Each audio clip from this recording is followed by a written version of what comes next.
Olá pessoal do sétimo ano, tudo bom? Então nós vamos começar hoje com o capítulo 1, caderno 2, certo? Então vamos começar falando sobre temperatura e calor. Então calor e temperatura, pessoal. Então antes de nós falarmos sobre temperatura e calor, nós vamos começar falando sobre a matéria. Ela é constituída de átomos, certo? Moléculas e outras partículas menores. Essas partículas estão em constante e frenético movimento. Quando aquecemos e resfriamos, os átomos se agitam com maior velocidade ou se agitam com menor intensidade. O que vai acontecer? A temperatura de um corpo, pessoal, relaciona-se ao grau de agitação das partículas. Quanto maior a intensidade dessa agitação, maior é a temperatura e vice-versa, certo? Então, se eu coloco fogo, pessoal, vai acontecer o quê? As moléculas elas vão se agitar. E essa agitação provoca calor. Então, por isso que a água esquenta por essa agitação das moléculas de água, certo? Então, quanto maior a intensidade dessa agitação, maior a temperatura e vice-versa.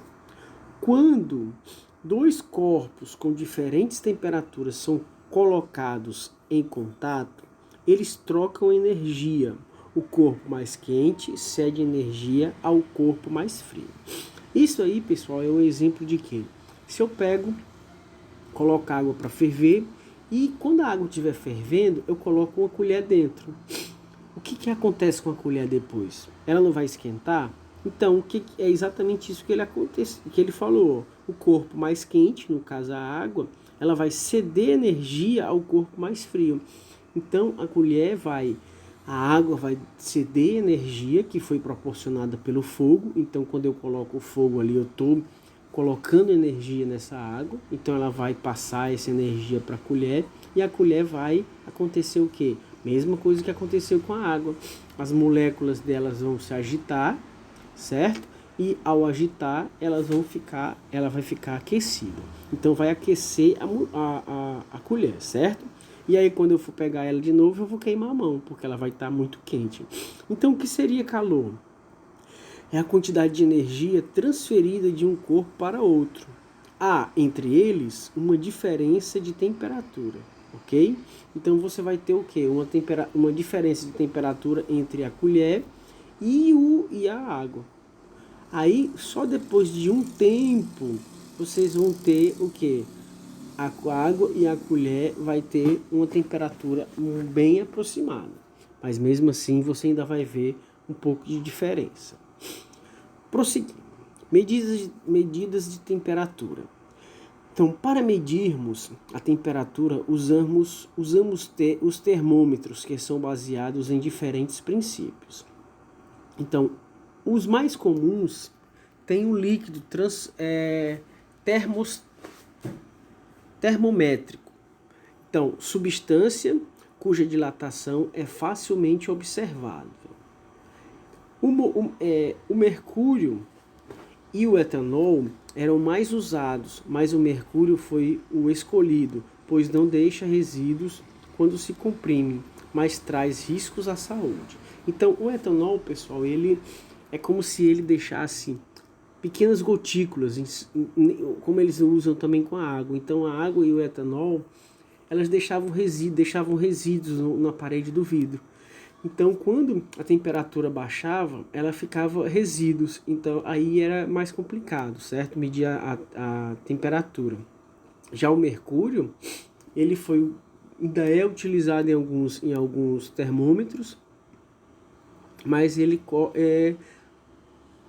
pode causar câncer. Então, o pessoal não usa muito mais esse mercúrio. Hoje em dia, tem os termômetros digitais, que aí eles medem a temperatura e aí não causam prejuízo à saúde, certo? Então vamos continuar. Escalas termométricas. A medida de uma grandeza, seja qual for, deve estar acompanhada de uma unidade de medida. Temperaturas podem ser medidas por meio de adoção de diferentes referências. Esses padrões estão estabelecidos em 3 escalas termométricas que são. Então, hoje em dia, as pessoas utilizam essas 3 escalas: o Celsius, o Fahrenheit e o Kelvin. Nos Estados Unidos, eles usam mais o Fahrenheit e pouco o Kelvin, certo? No Brasil, foi estabelecido o Celsius. Então, você vê, hoje em dia, você vai medir a temperatura de uma pessoa, o termômetro, ele dá em Celsius, certo? Então, é mais usada hoje em dia no Brasil. Prosseguindo, trocas de calor. Então, corpos mais quentes transferem energia para corpos mais frios, até que ocorra equilíbrio em sua temperatura. Essa energia que transita de um corpo para outro é chamada de calor, o que a gente tinha visto antes, certo? Com relação à colher.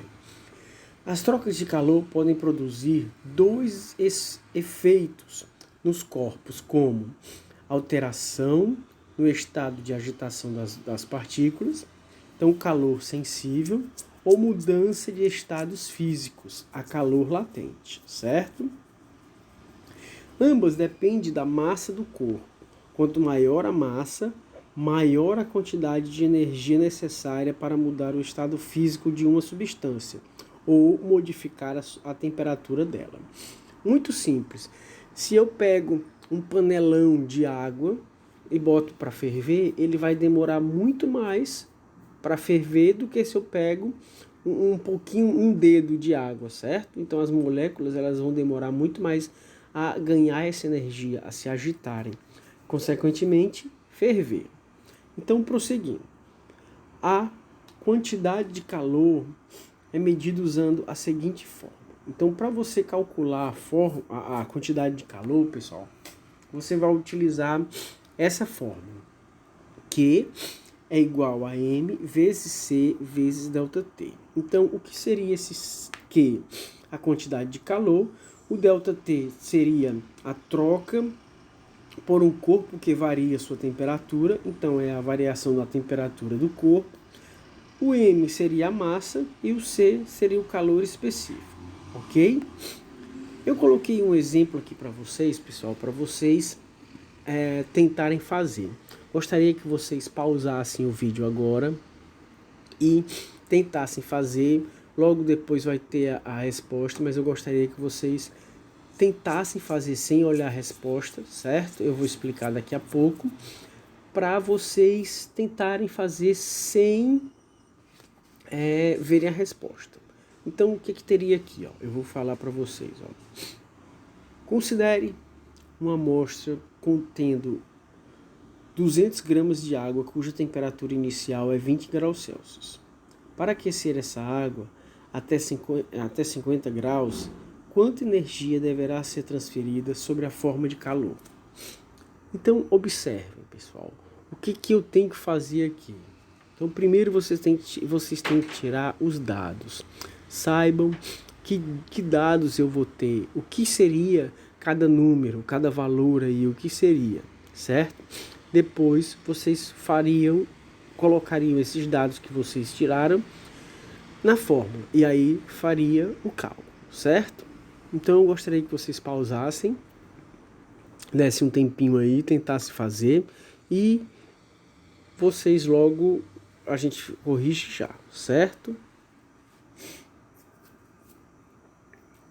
Então, prosseguindo aqui, eu acho que vocês já pausaram, né, o vídeo antes, não observaram a resposta depois, né? Espero.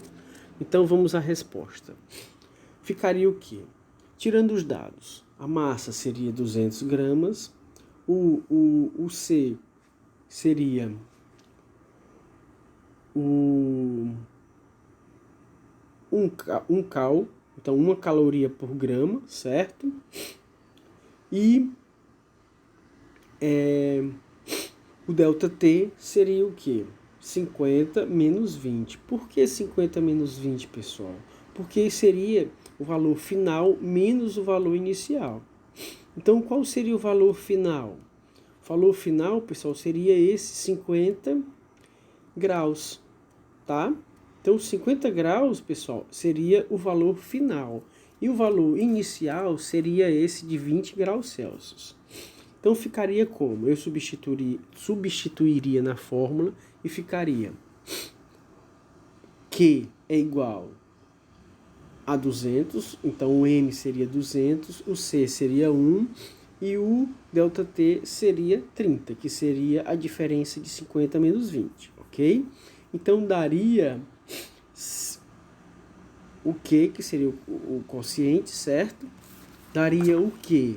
Daria 6.000 calorias. Isso seria equivalisse o quê, pessoal?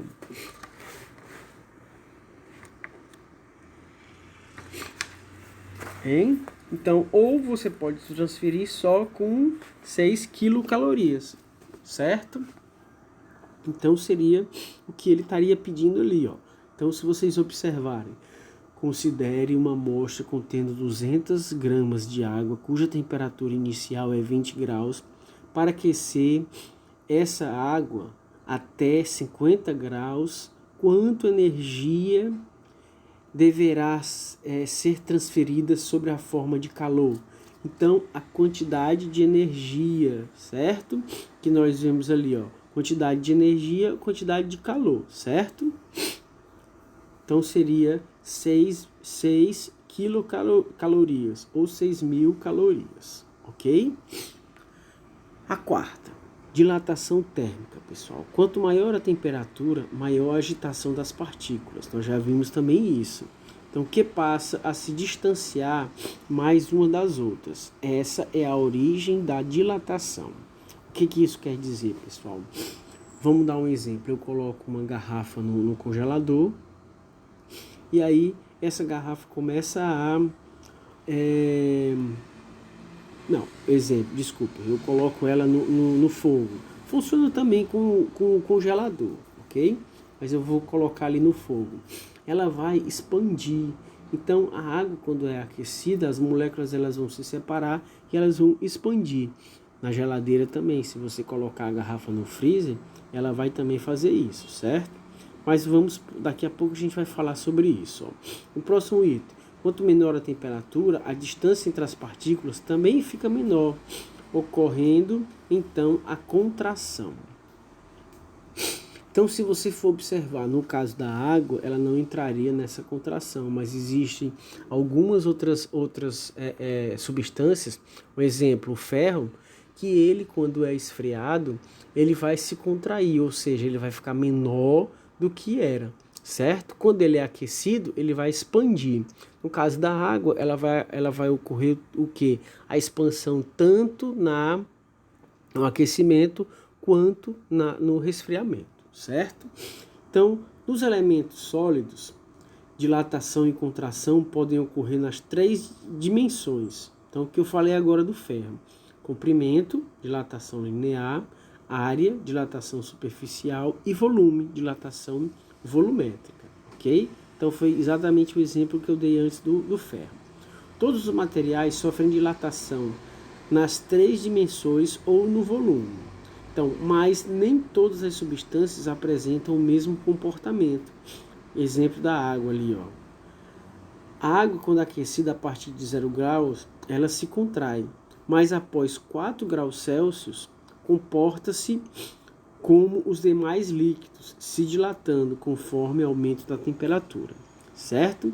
Então, ela a princípio ocorre essa contração, depois ela se dilata. Então, se você colocar ela